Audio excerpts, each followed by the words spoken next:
What's up, Danny loves?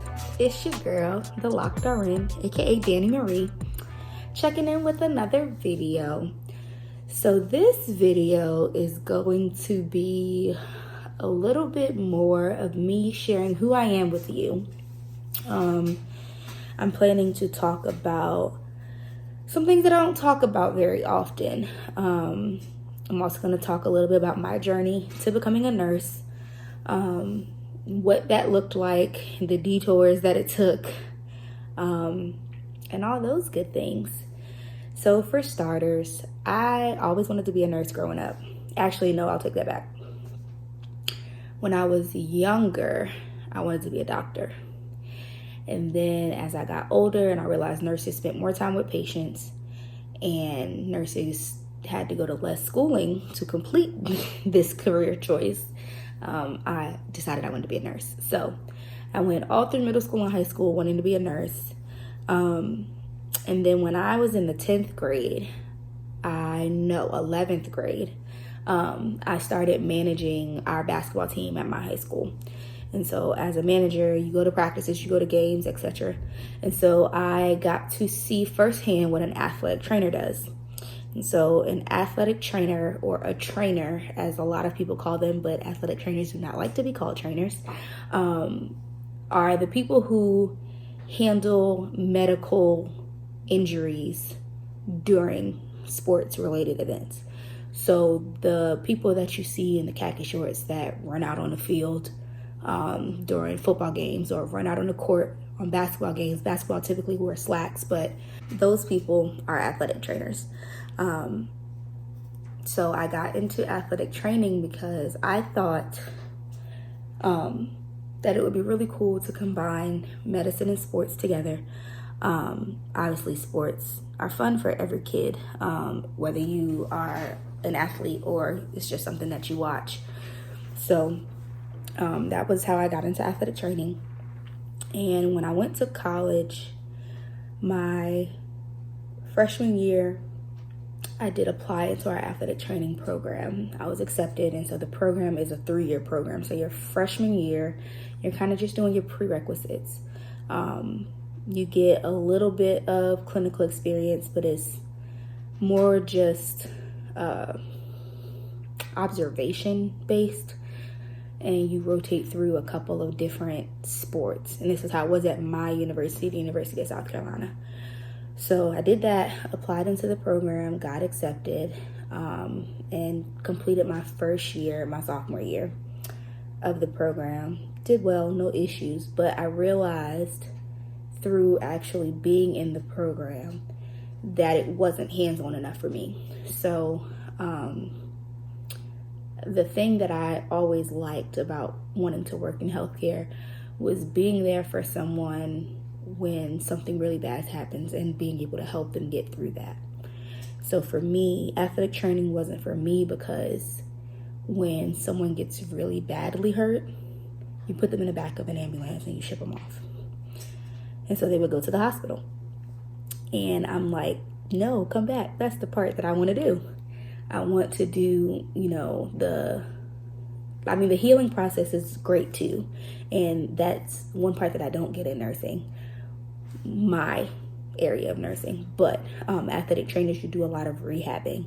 Now, smaller injuries, you will be there for the whole thing. Strains, sprains, those things, potential subluxations or dislocations, depending on the quality and which joint it was, maybe. But a lot of times those people still have to go to a doctor's office or to the ER before you can resume care of them, and then you just manage their rehabilitation. And so for me, I was missing the super intense part of those injuries. And so that's why I was like, no, I think I want to go to nursing school. I want to go back and do what I originally planned on doing. And so I wanted to change my major, but my parents didn't want me to. And I love my parents to death, and I totally understand why they didn't want me to. However, I think that I could have, just went ahead and changed it anyway, but I'm not that person. And if you know me, you know I'm relatively close with both of my parents. I'm a mama's girl for sure, but I'm still really close with both of them. And so I didn't want to do something they didn't want me to do. So they said, don't do it. And I didn't. I think they were both hopeful that, you know, me being tired of school, because what college student is not tired of school, that I was going to graduate college with my athletic training degree, sit for my certification exam, and then get a job and then end up falling in love with it and just stick with it. Well, that's not quite what happened. So I finished my athletic training program. I graduated in 2014. And I don't know if it's because I wasn't in love with athletic training, but I never really felt ready for my certification exam. And so from the time you graduate, you have a year to take your certification exam. And I waited almost that complete year before I sat for it.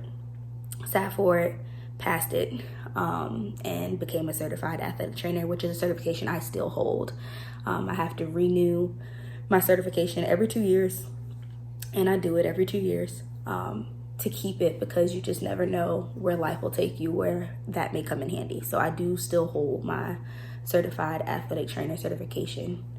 And so that was that. But in my waiting to take the athletic training exam, and always planning to go back to nursing school, but not really in a position to do it just yet, I went and looked for a full-time job. So I took a full-time job at another company, a background check company, and did that for 3 years. Or no, not 3 years, 2 years. Did that for 2 years. And it's really just funny how things work out, which finally pushed me to nursing school. So I had been wanting to move to Charlotte, and that hadn't worked out, but I was looking at nursing schools and nursing programs in Charlotte, since that was where I had wanted to go. So ended up not getting out there on my own, and I was trying to get a job out there to kind of facilitate that move before I started nursing school. But the jobs that I was applying for, I wasn't getting them. And this is all, in my opinion, just complete clarification how God makes things happen when they're supposed to. So none of that went through. Didn't really know why. I was upset about it. I was frustrated about it. And a lot of that ended up explaining itself later that year. But then with my job, my background check company, one of the companies that we did pre-employment background checks for was Loc'd. Or at least I'll say we were starting to contract with Loc'd. So Loc'd reached out, wanted, us to do their background checks. And so I was in the client relations department at this time, and I was asked to join the Loc'd team.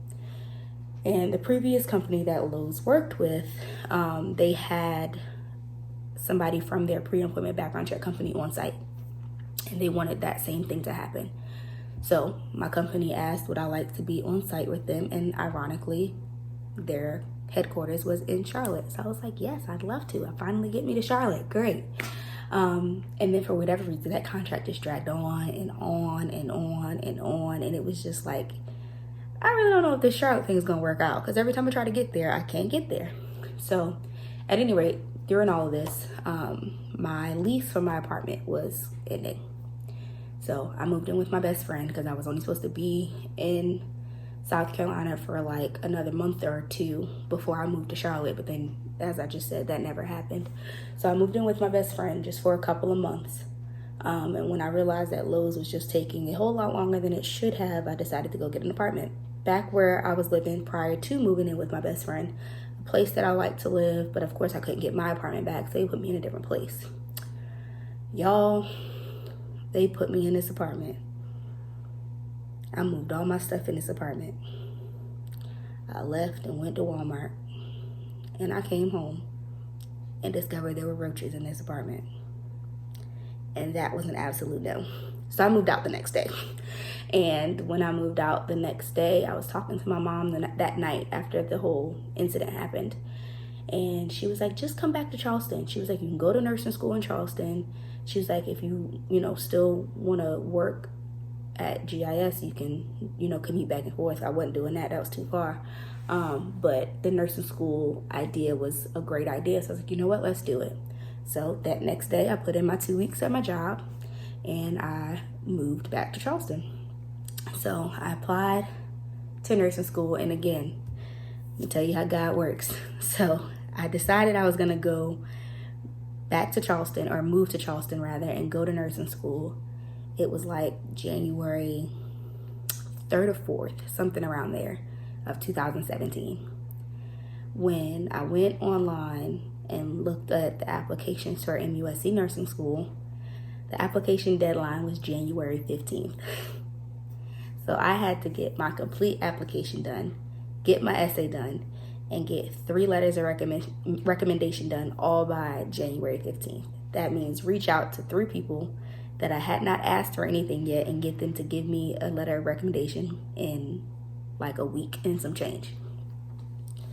Somehow, some way it worked out, and I did it, got my application in on time, and everything was good. And then I started learning after I moved to Charleston how hard it was to get into MUSC's nursing program, and that it just wasn't likely. A lot of people have applied multiple times, and it was just going to be a struggle. And I was like, all right, let's come up with a backup plan in case I move to Charleston. I'm not going to go to nursing school. So I started looking at some other programs, and a lot of them wanted you to have, because I was primarily looking at accelerated programs because I didn't want to go to a 4-year school again. So I was either going to do just my associate degree RN, which is a 2-year program, or do an accelerated bachelor's program, which is another 2-year program, but you get a bachelor's degree. And so for those programs, a lot of them, you have to have the majority, if not all of your prerequisites done before you apply, or almost all of them before you apply. And for MUSC, it was almost all. I was missing 3 classes. But I looked at a program, and I don't even remember where it was at this point, but they wanted you to have your certified nursing assistant certification before you go to that program, I guess, to make sure that you had some clinical experience before you start. So I enrolled in the CNA program, started doing a CNA program, and even my instructor at the CNA program told me that I wasn't going to get into MUSC, that they weren't going to accept me because I didn't have any medical clinical experience. That it was just no way that I was going to get in. And that kind of broke me a little bit. Definitely broke me, but before that class was over, I got my acceptance letter. So that was awesome. Made me feel better. So then I had to take those 3 prerequisites. I did that, started school that August, graduated, and ended up in the ER where I was putting athletes in the back of an ambulance and sending them to. I get to do that now. So that is kind of how I ended up where I am. However, in spite of all of that, I know a lot of people look up to me, and a lot of people think that, I did, great things and etc. But one thing I've always been is extremely hard on myself. So even though people think so highly of me, I've never really felt that impressed by myself. I always feel like there's more that I need to do. Even now, I never could say that I really feel like I've made it. I'm still in the process of working to be where I want to be. So that is something that I am working on, trying not to be hard on myself, because I'm extremely hard on myself.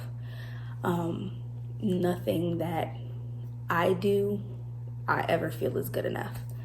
So people often ask me for advice and things like that, and I love to mentor. Like, that is one of my favorite things to do. I love my mentees, my babies now, but I have had lots of mentees. Right now I'm talking about nursing school mentees, but I've had lots of mentees over my life. But even though I have those people that look up to me, and I like to, encourage them and push them in different directions, it always makes me laugh that people look up to me. So this is what I mean when I say that this video is gonna tell you more about me, because I don't really talk about that much, but I just never, I don't know, I never felt like I was that great at anything. I mean, I get good grades, and I got a job, and I'll say again, when I say God makes everything happen for a reason, me getting this job in Atlanta took no time at all. From the time I put in the application, it was a Monday. By that Friday, I had already started having correspondence with the company that I now work for. So when something's meant to happen, it will. But even though I got this job in Atlanta, like, my parents are so happy for me. And of course I'm happy too, because I wanted to be here. But I feel like I don't know, they're my parents. So of course they're super proud of me and all that stuff. And I'm just like, all I did was get a job. But yeah, so I say all that to say, even though there are many of us who can be very hard on ourselves, like me, you have to learn how to be proud of you regardless. And so I think y'all can tell as I'm talking, this is something that I'm working through, but I try to remind myself that even though I don't feel like what I've done is so amazing, it's still pretty good. And I'm super proud of myself for that. I talk to my best friend a lot. I say my South Carolina best friend, because I have to separate them, y'all, because I'm from Jersey, but I got friends here too. But I talk to my South Carolina best friend Bree a lot. She is part of the reason that I do this page. And she always tells me, like, you're doing amazing things. And I don't always feel like that, but I have to remind myself that even the things that I feel like are regular are not regular to everybody. What's common to one is not common to all. And so I am very proud of myself for what I've accomplished in life. And I am starting my DNP program. For those of you that do not know, that is a Doctorate of Nursing Practice. I will be starting that program later this year to become a nurse practitioner. So that is something that I think I'll be really proud of when I'm finished with. But even like walking into being a nurse, as excited as I am and as much as I love my job, it was kind of like, okay, I did that. And everybody's like, oh my God, you're a nurse. And I'm just like, yeah, that's a big deal? Oh, that's a big deal. I have to remind myself, like, that's a big deal. You care for people. But when I finish my NP program, I think that'll be when I feel like I made it. So I'm almost there, guys. I got, one more degree to get. And then I will feel like I've made it. But yeah, I also wanted to talk a little bit about what nursing school was like, because that's a question I've had, especially because I went to an accelerated program, like I told you guys. So my accelerated program, as I stated, you had to have all of them done before you started, but you could have 3 of them that you were missing when you applied. So when I applied to MUSC's nursing program, the 3 prerequisites I was missing was statistics, because I never took that in college, only in high school. The psych class, human growth and development, and microbiology. So those are the 3 classes that I was missing. Everything else that I needed as far as my prereqs, I had taken from my athletic training program. So I took statistics and human growth and development online. But microbiology has a lab portion associated with it, so I couldn't take that one online. So I had to take that at a tech school in South Carolina near where my parents lived. And so I did that, and I was terrified of taking that class. I have had a love-hate relationship with science.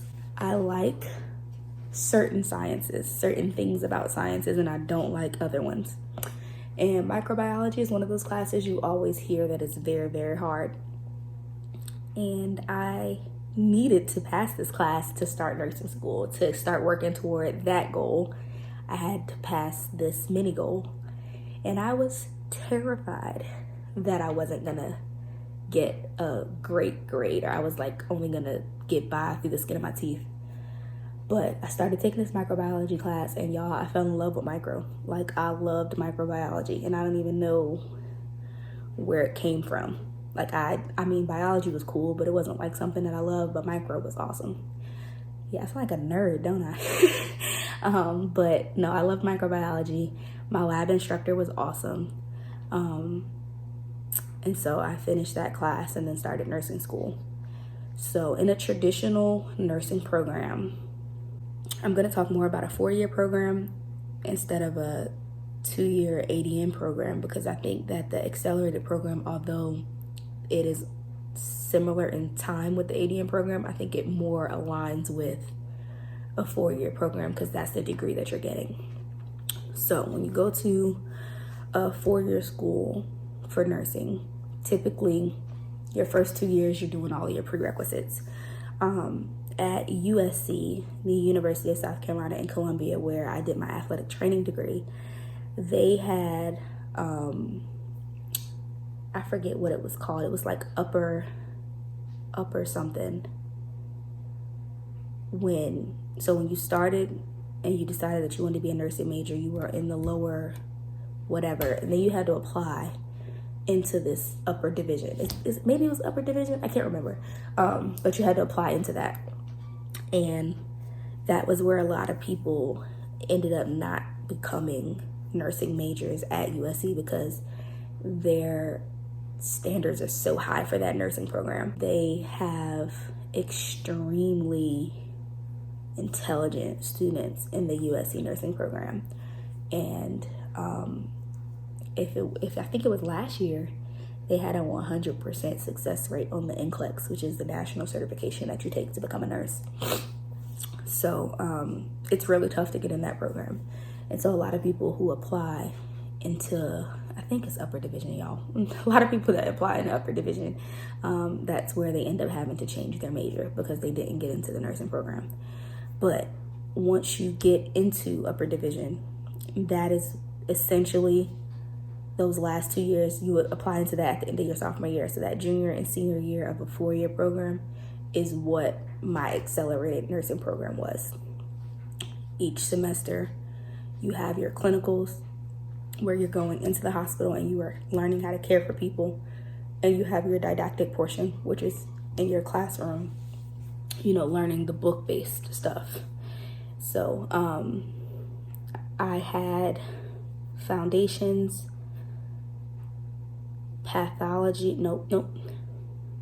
foundations, pathopharmacology, that's what it was, wrong P word, pathology, pharmacology, health assessment, and I feel like there was one other class, y'all, but I don't remember. But I had those classes my first semester of nursing school. So pathopharmacology was online, and that was an interesting class, but that was a class where we learned how to do dosage calculations. And so a lot of people always wonder why math is so tough for nursing school, or why they require math so much. It's because of dosage calculations. You have to learn how to calculate the amount of medication to give a person. Medications come in different forms, and milligrams is the word that you'll hear everybody use. That's the main one, but not everything comes in milligrams. Some things come in micrograms, some things come in grams. Like, there are so many different units of measurement that medications can come in, and sometimes you'll have to what is the word I'm looking for, like calculate how to convert from one unit of measurement to another. A script may be given in the milligrams unit, but the medication you have on hand is micrograms. Well, how many micrograms do I have to give to make that milligram? These are the things that you have to learn how to do, and these are things that can put somebody's life in danger. So that is why math is so important, and dosage calculations for a lot of people is not easy. For whatever reason, I'm always impressed by the things that I end up finding easier, enjoying. I love dosage calculation. I ended up being a tutor for dosage calculation, which still didn't make sense to me because my teacher suggested that I do it. And usually you can't do dosage calc until after you've passed that class, but I had not taken my test yet, and I was helping my peers study. It was weird, but I did it. It was awesome, and all my peers passed. Yay. But I enjoyed it. And then health assessment was learning how to assess your patients. So that was my first semester. Second semester was med-surg. Y'all, med-surg 1 is a beast. That was a very tough class. It is where you learn more of how to care for people more in depth. You learn about disease processes and the medications that you give to affect certain disease processes and things of that nature. So I had that class. I had Pathopharm 2. I had psychiatric nursing. And I had my research class. Did all those classes. And then that was the year that I got involved. No, I actually got involved with student government my first semester, but second semester was when I became vice president. Then third and fourth semester, I was president of our student government association. And that was cool too. I was really proud of that position because we didn't have that many minorities in my nursing program, and I was the only minority on student government when I joined my first semester. So then to become vice president was awesome, and I pulled in one of my mentees, pulled her in when she came into the program. So it was her first semester, my second, when I was vice president, and I pulled her in. And so then when I became president, she was still in it. When I graduated, she was my successor and she became president, and she was another minority, and I was really proud of us. So that was that. And then, so the summer semester, because I started in the fall, y'all. So first semester was fall, second semester was spring, third semester was summer. Summer semester was women's health, pediatric health, and community health. I loved women's health. If I ever left the ER, I would probably go into labor and delivery. Being present for the miracle of life is witnessing a miracle. It is exactly what it is. My first birth was actually a C-section, and that was the first time in nursing school that I, got dressed out and stepped into the OR for a surgery. And it was just the most beautiful thing ever. And then the next week, I think I had my first regular vaginal birth. And still, just as beautiful. She was a first-time mom. She was actually a nurse, too. I got to see, I think, 3 different vaginal births and then my 1 C-section. And I loved every minute of it. What I did not like, y'all, I can't do postpartum. But I can do, the beforehand stuff. That was awesome. And then peds was cool, too. But I don't like sticking babies. I wasn't a fan of that. And now at the hospital I'm at now, I see adults and peds. And I put an IV, well, not an IV, but I did a blood draw on my first child last week, y'all. He was 9 though, so his body was almost mature, but I'm still really proud of myself. It's my first kid. But yeah, didn't do any of that in my peds rotation. I kind of just, helped out. And we had this one baby on one of the pediatric units that my entire clinical group kind of took to, and we all loved on him. He was awesome. And then my last semester of nursing program, because mine was only 4 semesters. So like I said, it is very much like the last 2 years of a 4-year program, but we don't take a break. So my first semester and second semester would be a junior year of a regular program. My third and fourth semester would be the senior year of a regular program. And they have that summer break in between those two. We don't get a summer break. So I had first semester in the fall, second semester in the spring, third semester in the summer, fourth semester in the fall, and then I graduated. So my fourth semester, I had med-surg 2, and I had 2 online classes. It was like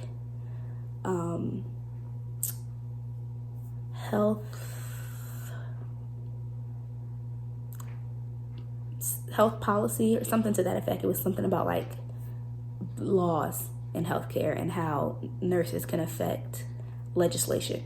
And then a leadership course, which is more about like how to prepare your resume, you know, how to do interviews and everything like that for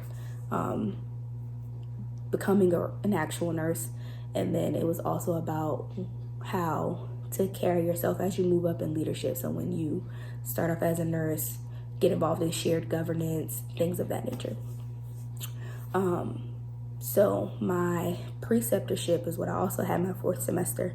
And so instead of having a regular clinical, like you did all the other semesters where you have a clinical group and it's about 10 of you guys and one clinical instructor that takes you to these different units and kind of guides your learning, your preceptorship, you're assigned to one nurse and you work their schedule. So by this point, I already knew I loved the ER. I did a couple of breakout sessions where I got to observe the ER at my school, because the Medical University of South Carolina is both a university and a hospital. And so I had gotten to observe some things at our ER, and I was like, oh, I really like it here. So by this point, I knew that's where I wanted to be. I wanted to do my preceptorship at the ER, and at this point, they were not allowing students to do a preceptorship in the ER. But of course, right after I graduated, they started letting them do that, but it's okay. So I ended up on the trauma surgical floor, the trauma surgical step down is what I'll say. So typically if somebody comes in as a trauma, be it a really bad car accident or, you know, a gunshot wound or whatever the case is, after they leave the ER, if they don't have to go to the OR, if they don't have to go immediately to the OR, sometimes they might go to the OR a little bit later, but if they don't have to go immediately to the OR, they go to the surgical trauma ICU. We called it the STICU at my last hospital. Some places just call it a surgical ICU, and you'll hear people say SICU, but we said STICU, surgical trauma ICU. And so when they were downgraded or they did not need ICU level care anymore, when they left the STICU, they went to this particular floor, the surgical trauma step-down unit. So that is where I ended up for my preceptorship. The clinical coordinator at my program gave that to me because it would still involve taking care of trauma-like patients, even though they aren't as acute as they were when they come into the ER. And I wasn't sure if I was gonna like that because I knew I did not like the STICU. I did a walkthrough there. I won't say I had worked there, but I did a walkthrough my first semester of nursing school, and we saw this patient, and he was really sick and he was really young, and it was kind of emotional. One of my classmates actually did break down seeing him, and I was like, I don't know if that's for me. So I didn't really want to do STICU, so I wasn't really thinking I would be a fan of the step down unit, but I ended up liking it. And when we did our interviews, so my school offers something called Interview Blitz, where the various units at the hospital all have interviews on the same day. And so you get to pick 2 that you would like to interview for. And so I picked the ER, obviously, and one of the units that I did my clinical on. But the unit that I did my preceptorship on was going to be my next backup plan if I didn't get either one of those jobs. And so I did those interviews, and y'all know I love the ER, but I didn't really feel like I was going to get that job. I didn't feel like that interview was as engaging, I guess I would say, as my one for the orthopedic unit that I had also interviewed for. That unit, I felt like they were more relaxed, and, you know, they talked to me, and it was more conversation than interview-like. And I thought that one went really well, and I had that one before the ER one. And so then when I did my ER interview, it felt like it was kind of, you know, straightforward and straight to the point. And I was like, I don't know if this one's going that well, but that ended up being the job that I got. I didn't get the other one that I thought I was going to get, which was really funny. But it worked out because I love the ER, and that was where I really wanted to be in the first place. And I had kind of like told myself that I wasn't going to get the ER position, and I was like, if 10 West, the orthopedic unit, offers me, you know, this job, I'm going to accept it because I liked it up there too, and that'll be good too. And then I got the ER position. I was like, yes, thank you. So I did that for a little over a year before I moved to Atlanta, as you guys know. But that is what nursing school is like in an accelerated program. And of course, every school varies. So not every accelerated program is going to be exactly like mine. But for the most part, accelerated programs, you go straight through it. You don't have a break. But it is typically the last 2 years of a regular 4-year program. And that is why you have to have all your prerequisites done before you start, because they don't allow you to take those prerequisites. Your prerequisites have to be done. Those first 2 years of a 4-year program have to be completed before you start your last 2 years, which is the accelerated program. As far as an associate degree program, for those, and if you've gone to an associate degree program, please correct me if I'm wrong. I have not, so I'm just speculating here. But you typically have to have your prerequisites done for those too, but there is something different in the classes that you learn that changes the degree you get. I know people say that bachelor's degree programs are often more geared toward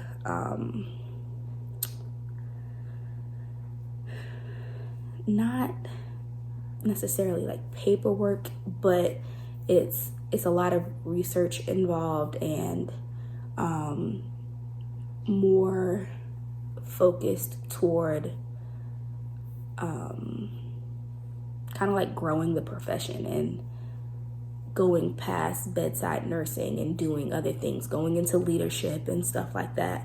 But from what I understand, associate degree programs are more about learning how to do the bedside nursing part, and being a safe nurse at the bedside, and not so much about leadership and etc. Now, that does not mean that once you become an associate degree nurse that you can't go into leadership. There are plenty of people who have, but a lot of facilities will prefer or even require you to have a bachelor's degree in order to move up into management and things of that nature. And I think that's it, y'all. I think I have told y'all just about everything. I knew that I was going to get slightly emotional when I started talking about my lack of feeling that I'm there, that I've made it or succeeded in life. But I wanted to be as raw and as real and as honest as possible. And I do that because I know that, like I said, a lot of people look up to me, and they probably think that I think that I'm doing fantastic, but I have the same thoughts about myself that y'all have about yourselves. And I'm just like you, trying to work my way to feeling like I'm there and I've, succeeded and I've done all the things that I want to do in life. So I say all that to say, keep pushing. The sky is literally the limit, meaning that there are no limits. You can keep going, go back to school. I don't care how old you are. I mean, I'm 28 and I'm really just getting started in my career. Go back to school if you need to. Change your major if you want to. You have to do what makes you happy. And you have to do that regardless of what anybody else says. So I hope this video helps somebody. I hope if you were wondering more about nursing school or what that's like or anything of that nature, that this video will assist you in making those decisions. And that is the end of this video, y'all. So if you have any questions, you know what to do. Send it to me via Instagram or Facebook or even an email. Put in the subject line or at least at the top of the message, #AskDanny. And that is it. I will see you guys next time. And if you like this video, go ahead and like, comment, subscribe, and share. And I'll talk to y'all later. Bye, Danny loves.